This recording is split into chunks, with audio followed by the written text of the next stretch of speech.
अद्वेष्टा सर्वभूतानां मैत्रः करुण एव च निर्ममो निरहङ्कारः समदुःखसुखः क्षमी. అద్వేష్టా ఆ మీద ఆఘాత, ద్వే మీద ఆఘాత, పక్కన మూర్ధన్య షాకి టావత్తు. అద్వేష్టా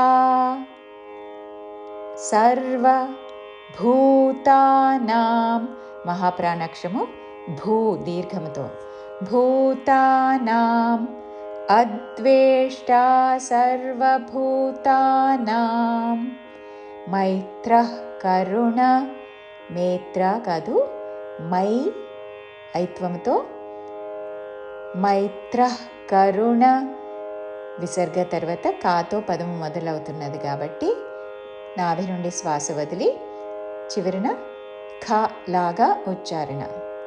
మైత్రః కరుణ ఏవచ ఏకలవ్యలో పలికే ఏ యాతో ఏ కాదు ఏవచ వచ హ్రస్వములు.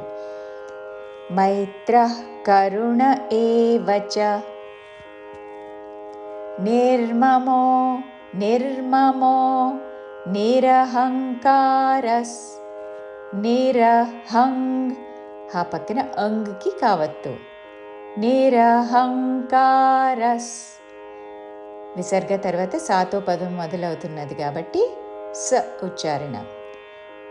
నిర్మమో నిరహంకారస్ నిర్మమో నిరహంకారస్ సమదుఃఖ దుఃఖ కాదు దుఃఖ సమదుఃఖ సుఖః క్షమీ విసర్గ తర్వాత క్షతో అక్షరం ఉన్నది కాబట్టి విసర్గ ఉచ్చారణ పూర్తిగా చేసి క్షమీ అని పలకాలి. సమదుఃఖ సుఖః క్షమీ సమదుఃఖ సుఖః క్షమీ. పూర్తి శ్లోకము. అద్వేష్టా సర్వభూతానాం మైత్రః కరుణ ఏవ చ నిర్మమో నిరహంకారస్ సమదుఃఖ సుఖః క్షమీ.